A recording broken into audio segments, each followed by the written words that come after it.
pertama, ayat 6 sampai dengan ayat yang ke-17.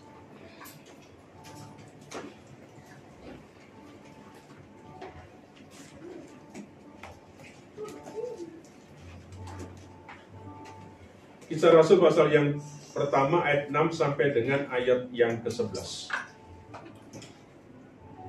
Mari kita akan membacakan silih berganti ayat 6 sampai dengan ayat yang ke-11.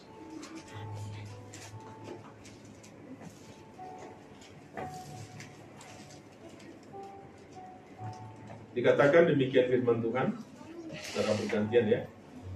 Maka bertanyalah mereka yang berkumpul di situ, Tuhan, maukah Engkau pada masa ini memulihkan kerajaan bagi Israel?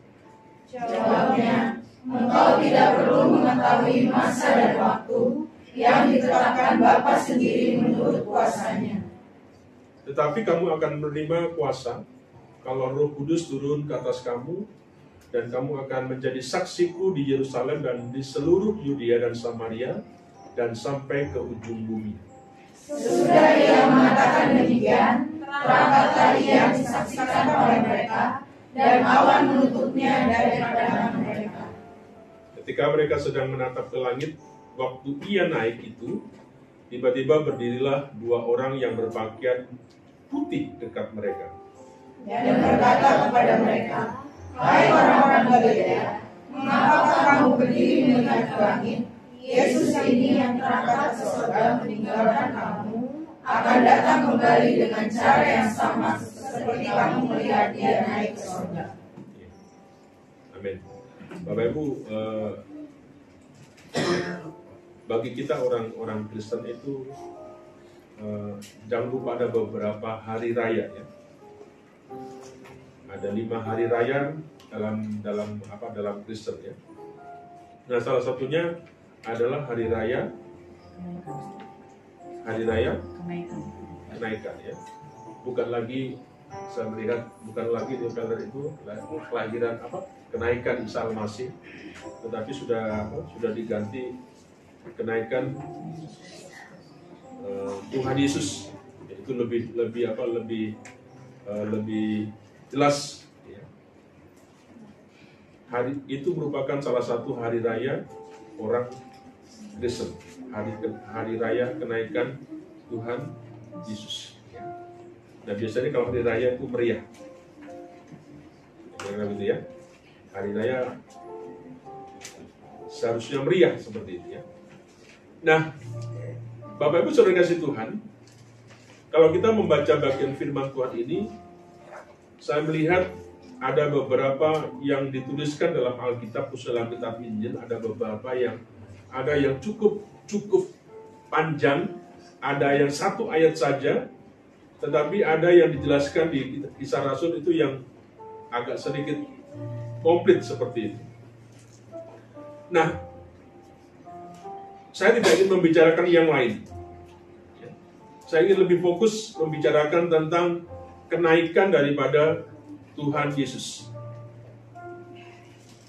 Apa sebenarnya yang menjadi maknanya, arti daripada kenaikan Tuhan Yesus Kristus bagi setiap kita. Seperti yang kita tahu, Bapak Ibu Saudara dikasih Tuhan, setelah Yesus bangkit dari kematian, dia menampakkan dirinya kepada murid-murid. Ya. Setelah dia bangkit, yang Tuhan kerjakan, dia menampakkan dirinya kepada murid-muridnya. Kita bisa lihat referensinya dalam beberapa Alkitab, dituliskan di sana.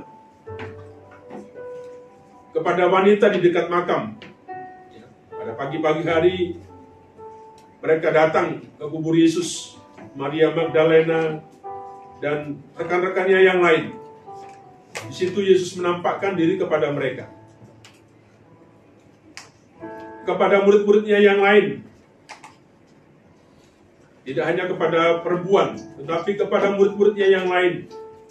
Bahkan kita pernah merenungkan tentang satu murid yang bernama Thomas. Bahkan dikatakan oleh firman Tuhan mencatat dalam 1 Korintus 15 ayat yang ke-6, Di sana dijelaskan, dikatakan kepada lebih daripada 500 orang. Ya, 500 orang Yesus menampakkan dirinya kepada mereka-mereka. Nah, inilah yang dikerjakan Yesus selama 40 hari. Ya. Selama 40 hari ketika dia menampakkan kepada murid-muridnya, kepada yang lain, Yesus mengajarkan tentang kerajaan Allah. Ya. Ada bumbu-bumbu lah dalam sebuah dialog, dalam sebuah pertemuan. Tetapi intinya, ketika Yesus berjumpa dengan murid-muridnya, ketika Yesus menampakkan kepada murid-muridnya, Yesus mengajarkan tentang kerajaan Allah kepada mereka.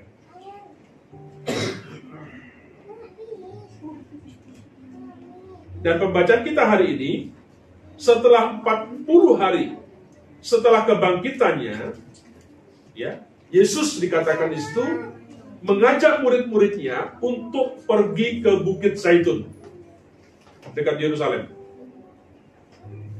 Nah, di tempat itu Yesus berjanji kepada pengikut-pengikutnya bahwa mereka akan menerima Roh Kudus. Dia janji sebelum dia pergi meninggalkan mereka, di tempat itu Yesus berjanji kepada murid-muridnya, kepada pengikut-pengikutnya, bahwa mereka akan menerima Roh Kudus. Dengan satu permintaan kepada mereka, Yesus minta supaya mereka untuk tetap tinggal di Yerusalem sampai Roh Kudus turun atas mereka. Nah, kemudian setelah itu Yesus memberkati mereka, dan kemudian Yesus naik ke surga. Kemarin dikatakan kemudian Yesus memberkati mereka, ya. Kemarin Bu Pendeta sudah menjelaskan. Setelah mereka memberkati murid-muridnya, orang-orang percaya, kemudian Yesus naik ke surga. Nah, itulah yang dikisahkan dalam bagian firman Tuhan yang kita baca hari ini.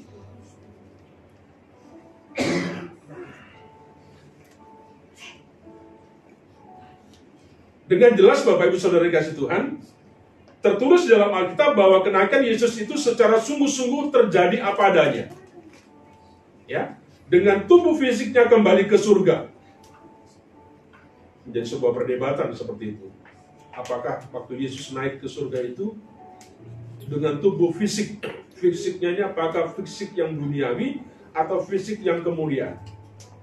Ya, tetapi yang pasti ketika dia naik ke surga, ya, dengan tubuh fisiknya kembali ke surga.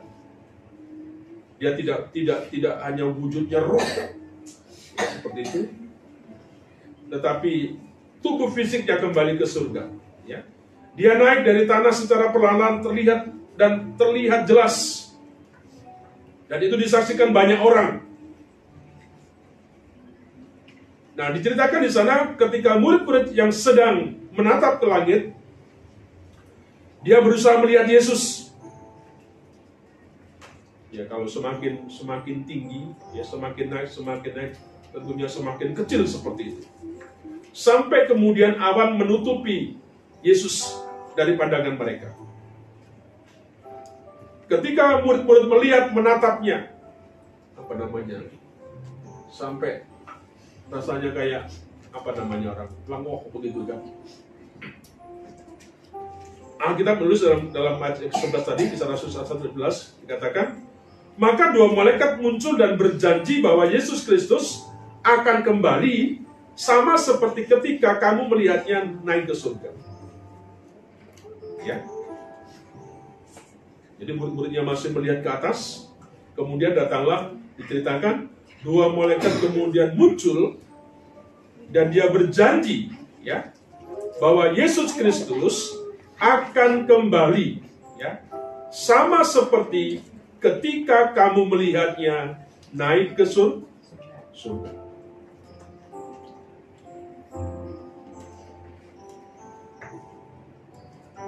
Oleh sebab itu, pada hari ini Bapak Ibu yang dikasihi Tuhan, kita sedang merayakan hari kenaikan Yesus Kristus ke surga. Ya. Nah, kenaikan ini adalah satu peristiwa yang mengubahkan dunia dan memberikan sebuah harapan yang abadi bagi kita orang-orang manusia, khususnya kita-kita yang percaya kepadanya. Sebab itu kenaikan Tuhan Yesus Kristus ke surga itu satu momen yang sangat penting dalam sejarah keselamatan kita. Ya. Kenapa kita diingatkan, kenapa ada hari raya seperti ini? Bapak Ibu, ini bukan suatu hari-hari yang sepertinya kalah dengan hari-hari yang lain, seperti hari raya yang lain. Kenaikan Yesus adalah satu momen penting dalam sejarah keselamatan kita. Sebab itu, saya rindu pada pagi hari ini untuk kita merefleksikan, ya, makna yang dalam peristiwa kenaikan itu. Apa yang bisa kita refleksikan dari makna peristiwa kenaikan Tuhan Yesus ke surga ini? Yang pertama, ya, makna yang pertama, kenaikan itu sebagai sebuah penegasan, ya, penegasan otoritas dan kuasa Yesus. Jadi kalau kita ini ragu-ragu, momen seperti ini mengingatkan kepada kita bahwa dengan peristiwa kenaikannya itu sebuah penegasan akan otoritas, akan kedaulatan kuasa daripada Yesus.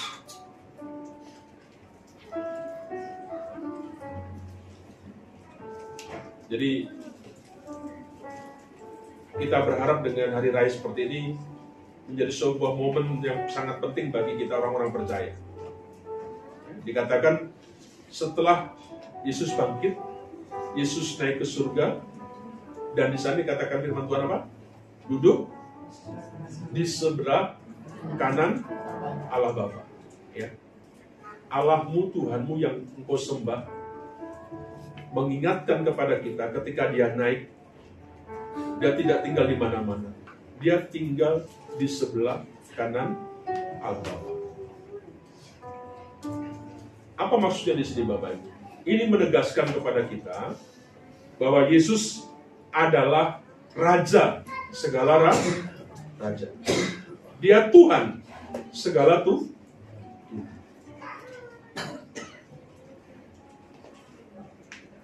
Tidak ada selain Yesus, ya. Kalau patung itu dengan berani mengatakan di tempat di mana saja berkata bahwa tidak ada seorang nabi, ya, rasul yang berbeda sekali dengan Yesus. Semua nabi, semua rasul, ya, itu dilahirkan dalam keadaan yang berdosa. Tapi Yesus, walaupun dilahirkan dari kandungan Maria, dia tidak berdosa. Dan semuanya, para tokoh-tokoh agama, ya, nabi-nabi itu semuanya mati dan tidak bisa bangkit lagi. Hanya Yesus dikatakan sebagai nabi, sebagai ya, sebagai imam. Dia bangkit. Ini sebuah penegasan kepada kita Bapak Ibu bahwa Yesus yang kita sembah itu adalah Raja. Ya, Raja segala raja. Tuhan segala Tuhan. Nah, kenaikannya mengungkapkan bahwa kekuatannya yang tak terbatas, bahwa ia memiliki kuasa untuk memerintah atas segala sesuatu di surga dan di bumi. Tentunya berbahagialah kepada setiap kita, ya. Kita yang percaya kepada dia. Siapa dia itu? Dia yang memiliki kuasa untuk memerintahkan atas segala sesuatu, baik di surga maupun di bumi. Dia yang punya, dia yang kita sembah, Dia yang kita ikuti, dia yang kita puja. Dia yang kita percaya. Dia yang memiliki sebuah otoritas surga dan bumi. Bapak Ibu, kalau demikian, apa yang kita ragukan? Ini kepercayaan kita, ini iman Kristen kita. Makanya momen ini penting bagi kita. Jangan sampai di tengah-tengah situasi yang seperti ini, kita mengalami kegoyahan, kegaduhan dalam iman percaya kita kepada Yesus. Ya, satu bukti bahwa Yesus dengan kenaikannya berbicara tentang sebuah otoritas, tentang sebuah kedaulatan, tentang sebuah kuasa yang Yesus Kenapa dia seperti itu? Ternyata dia adalah Raja. Dia adalah Tuhan. Sehingga wajarlah, pantaslah kalau dia memiliki kuasa untuk memerintah atas segala sesuatu di surga dan di bumi. Surga dan bumi ada dalam kekuasaan Yesus. Itu yang kita sembah. Itu yang kita ikuti. Itu yang kita mau berjalan bersama-sama dia sampai hari ini. Yang kedua, ya, kenaikan Tuhan Yesus Kristus ke surga sebagai sebuah janji hidup kekal bagi kita. Ya. Janji hidup kekal bagi kita. Kemarin Bu Pendeta bilang, siapa yang diberkati? Hah? Siapa yang diberkati? Secara khusus adalah murid-murid. Siapa murid-murid itu? Mereka yang percaya. Mereka yang percaya kepada Yesus, yang menjadikan Yesus itu Tuhan dan Juru Selamat. Mereka yang diberkati berkat khusus. Pendeta menjelaskan seperti itu. Ya. Nah, Bapak Ibu Tuhan, dikatakan di sini bahwa dengan kenaikannya sebagai sebuah janji hidup kekal bagi kita. Melalui kenaikan Tuhan Yesus Kristus ini membuka jalan bagi kita untuk kita ini menuju surga. Makanya kalau kita ditanya Bapak Ibu, nanti kamu mau masuk surga atau tidak?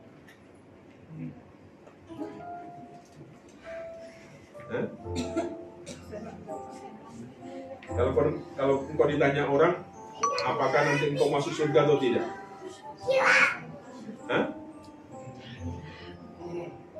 Hah? Masuk surga atau enggak?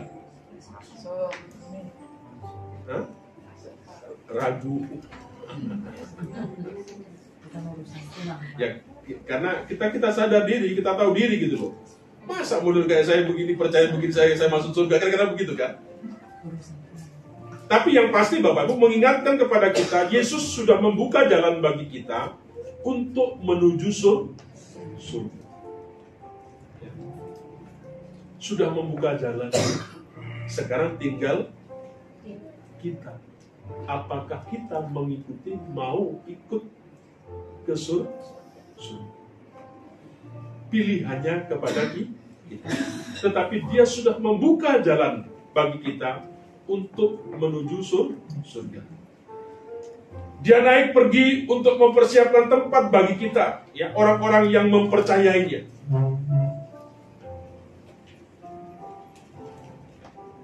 Dengan kepergiannya ke surga dikatakan oleh firman Tuhan menyediakan tempat. Kita sudah disiapkan tempat. Kapling kita sudah disiapkan, kira-kira begitu ya. Rumah kita disiapkan. Lantainya dari apa? Lantainya dari apa? Hah? Kemarin saya ke rumah sakit Fikri itu lantainya bagus banget juga ya. Granitnya bagus itu yang masuk ke Fikri sana. Bapak Ibu tidak tergambarkan, ya, tidak terbayangkan, ya. Nah, seperti apa Bapak Ibu? Tapi yang dipastikan, ya, Tuhan sudah memberikan tempat bagi kita, ya. Dia mempersiapkan tempat bagi setiap orang yang mempercayainya. Dan kenaikannya adalah janji akan kehidupan kekal bersamanya bagi mereka yang percaya. Ketika engkau percaya sama Yesus, engkau akan bersama-sama dengan Dia dalam kehidupan kekal. Inilah iman-iman percaya kita. Inilah keyakinan iman Kristen kita. Kalau Tuhan memberikan sebuah janji kehidupan kekal bersama-sama dengannya, kelak nanti, Bapak Ibu, ini tentunya memberikan sebuah pengharapan yang kuat kepada setiap kita dalam kita menghadapi sebuah tantangan, sebuah penderitaan dalam dunia ini.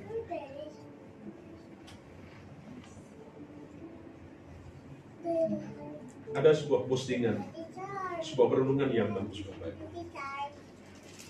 Ya.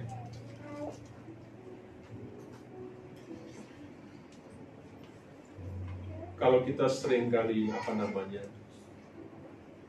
melihat kepada yang lain, kadang-kadang membuat kita ini menjadi tidak pernah bisa puas dengan apa yang seharusnya kita syukuri. Kalau kita selalu melihat kepada sisi yang lain, Bapak Ibu, maka kita tidak akan menjadi sebuah pribadi manusia yang tidak akan pernah puas dengan apa yang Tuhan beri. Dikatakan sebuah kebodohan kalau kita selalu seperti itu.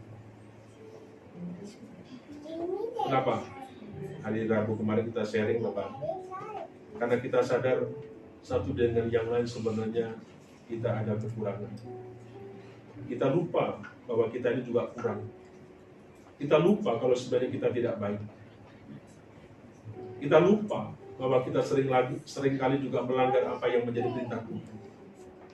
Tapi seringkali kita menjustis akan orang lain, memberikan standar yang tinggi kepada orang lain, dan kita tidak sadar dengan kebenaran ini. Sebab itu dikatakan jangan. Ya. Oleh sebab itu Bapak Ibu Tuhan, inilah sebuah pengharapan yang harusnya kuat ketika kita menghadapi sebuah tantangan dalam penderitaan di dunia yang kita alami. Ya. Apa tantangannya? Apa penderitaannya yang kita alami, Bapak Ibu?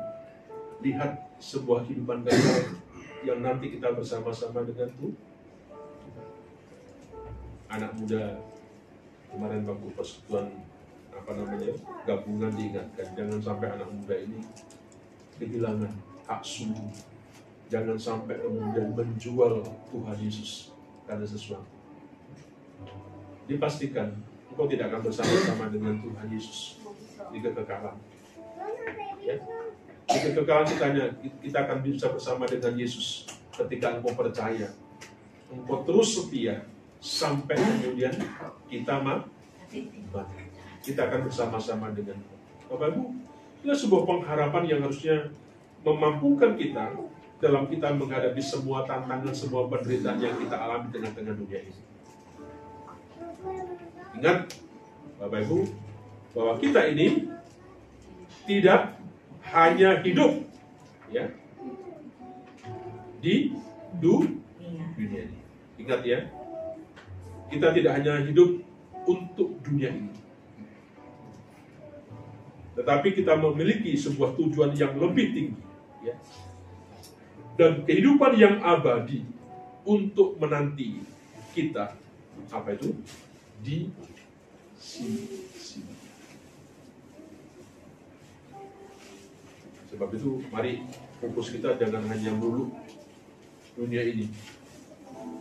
Ya. Kita harus memiliki sebuah tujuan yang lebih tinggi. dan kehidupan abadi ya yang sedang menanti kita di sisi Bapa kita, di sisi Tuhan kita. Di tempat di sana nanti kita akan bisa bertanya, kalau beliau menanyakan, kenapa suamiku begini? Kenapa Tuhan kau berikan suamiku begini? Kenapa Tuhan kau berikan istriku begini, anakku begini? Sepertinya kalau saya mengadu ke Pak Pendeta, saya selalu salah. Kira-kira nggak dibelain. Kalau saya ngadu ke saudara saya, sepertinya nanti kita tanya sama Yesus, kenapa seperti itu? Tidak ada kesempatan kemudian kalau kita tidak ikut Tuhan sampai ajal menjemput kita. Jadi Bapak Ibu dikasih Tuhan, inilah sebenarnya yang mengingatkan kepada setiap kita merayakan hari kenaikan Tuhan Yesus. Sebuah janji hidup kekal bagi kita. Sebuah janji, sebuah jaminan. Ya. Dan inilah seharusnya memotivasi kita, menyemangati kita. Penderitaan-penderitaan yang kita alami dalam dunia ini tidak sebanding dengan firman Tuhan apa? Apa yang kita terima kelak di kekekalan. Ya. Kita akan bersama dengan Tuhan kita Yesus Kristus. Yang terakhir, apa yang menjadi suatu perenungan dalam kenaikan ini? Ya. Kenaikan sebagai janji Roh Kudus. Nah, Bapak Ibu dikasih Tuhan, sebelum Yesus naik ke surga, Yesus berjanji untuk mengirimkan Roh Kudus kepada kita. Ya. Sebenarnya sebuah momen-momen sebelum kenaikan kita bicara tentang Roh Kudus, tentang janji seperti ini ya, tentang penyertanya dan sebagainya. Tetapi dikatakan sebelum dia naik ke surga, dia berjanji untuk mengirimkan Roh Kudus kepada kita. Pekerjaannya sudah selesai, misinya sudah selesai. Dia harus kembali ke Bapaknya. Dia harus kembali ke surga. Nah, untuk menemani kita, untuk menolong kita, mendampingi kita, untuk membela kita, maka Tuhan Yesus memberikan Roh-Nya, Roh Kudus-Nya kepada setiap kita. Ya. Coba Bapak Ibu lihat dalam Yohanes 14.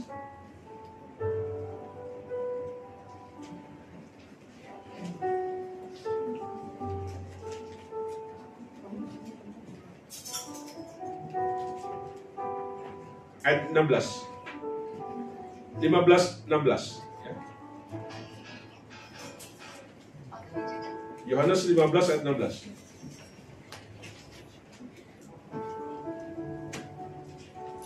Yohanes 15-16.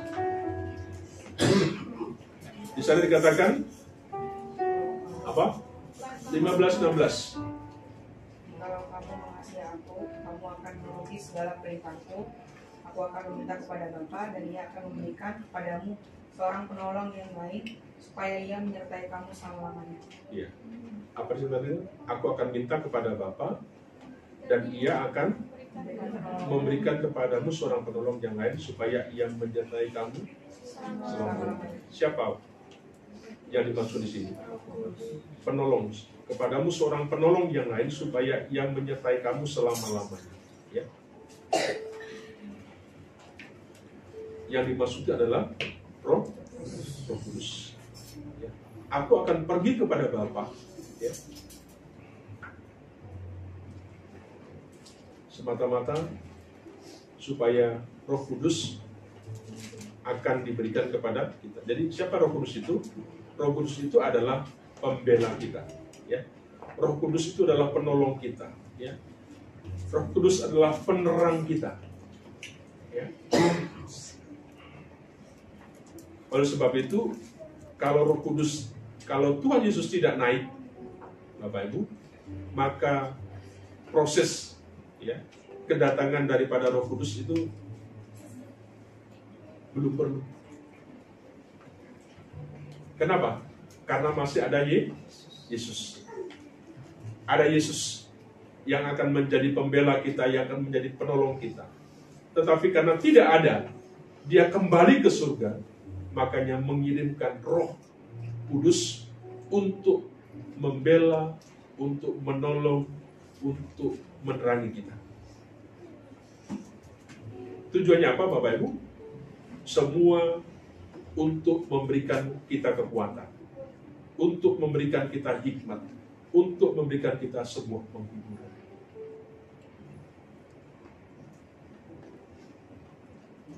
Dan kita sudah belajar tentang karunia-karunia Roh Kudus. Ya. Nah, ternyata Roh Kudus itu memperkaya hidup kita dengan karunia-karunia-Nya. Sebab itu kita berdayakan untuk hidup sebagai murid Kristus yang setia, ya, dan menjadi saksinya bagi kasihnya kepada dunia ini. Sebab itu Bapak Ibu, sebelum Yesus naik dia berkata bahwa kita diminta sama Tuhan, satu pesan Tuhan kepada kita sebelum dia naik ke surga, kita untuk menyampaikan berita. Berita apa? Injil, firman Tuhan, ya, kepada banyak orang. Supaya apa? Mereka menjadi murid-murid Yesus. Inilah sebenarnya kita bisa disanggupkan, bisa dimampukan kepada kita. Sebab itu tidak ada alasan untuk kita tidak bisa untuk menjadi sebuah saksi Kristus. Sebuah panggilan bagi setiap kita, Bapak Ibu, bahwa kita adalah saksi Kristus. Jangan lupa, ya, marturia. Ada tugas daripada gereja, bersaksi, bersekutu, melayani. Tidak hanya boleh kita bersekutu saja, kita juga harus melayani. Kita harus juga bersaksi. Hebat ya, tadi aku lihat dan beri si Ucok ada ternyata. Dan kemudian hari raya, kalau masuklah kerja, tapi waktu jadi pada pulang kira-kira begitu ya. Itu sebuah kesaksian yang bagus begitu. Ada dipaksakan begitu. Kita yang tahu bagaimana di lapangan. Tetapi itulah sebenarnya yang memberikan kesanggupan, kemampuan kepada kita karena adanya Roh yang ada diberikan kepada kita. Ya. Ingat, Bapak Ibu dan saya adalah murid-murid Kristus, tentunya yang setia. Bapak Ibu dan saya adalah menjadi saksi bagi kasihnya kepada dunia. Ingat itu peran kita. Ya. Itu yang Tuhan mau ketika Yesus sebelum naik ke surga. Satu pesan lagi. Dia berkata, aku tidak punya. Karunia itu sudah diberikan kita. Sudah bicara banyak waktu yang lampau tentang bagian ini. Ya. Dan jangan berkata bahwa bersaksi itu tidak bisa. Makanya setiap Rabu kita di tempat ini selalu kita belajar untuk berbicara, ngomong-ngomong. Supaya kita bisa menceritakan sesuatu kepada orang lain. Apa yang kita dapatkan, apa yang kita rasakan, apa yang kita alami, kita bisa bagikan kepada orang lain. Kenapa? Memang itulah sebuah tugas panggilan sebelum Yesus naik ke surga. Bapak-Ibu, beberapa hal ini sebenarnya yang menjadi sebuah makna, ya, yang menjadi sebuah perenungan kita setiap kita merayakan hari kenaikan Tuhan. Jangan pernah lupakan itu. Tuhan yang kita punya, Tuhan yang punya otoritas, Tuhan yang punya sebuah kedaulatan. Surga dan bumi itu diberikan kepadanya, dan kita adalah anak-anak. Ya. Artinya apa? Seperti apa ya? Ada di telapak tangan tuh Bapamu, Tuhanmu yang punya surga dan bumi. Bila merupakan satu kebahagiaan, satu pengharapan. Sehingga ketika engkau diperhadapkan dengan sesuatu mungkin yang tidak baik di tengah-tengah kehidupanmu, engkau tidak akan pernah kecewa. Tidak pernah engkau Selamat merayakan hari kenaikan Tuhan Yesus. Adalah kita menjadi umat-umat yang benar. Kita menjadi umat-umat yang menjadi pemberita daripada Tuhan. Bagikan itu kepada orang-orang lain. Mari kita tunduk kepala, kita berdoa.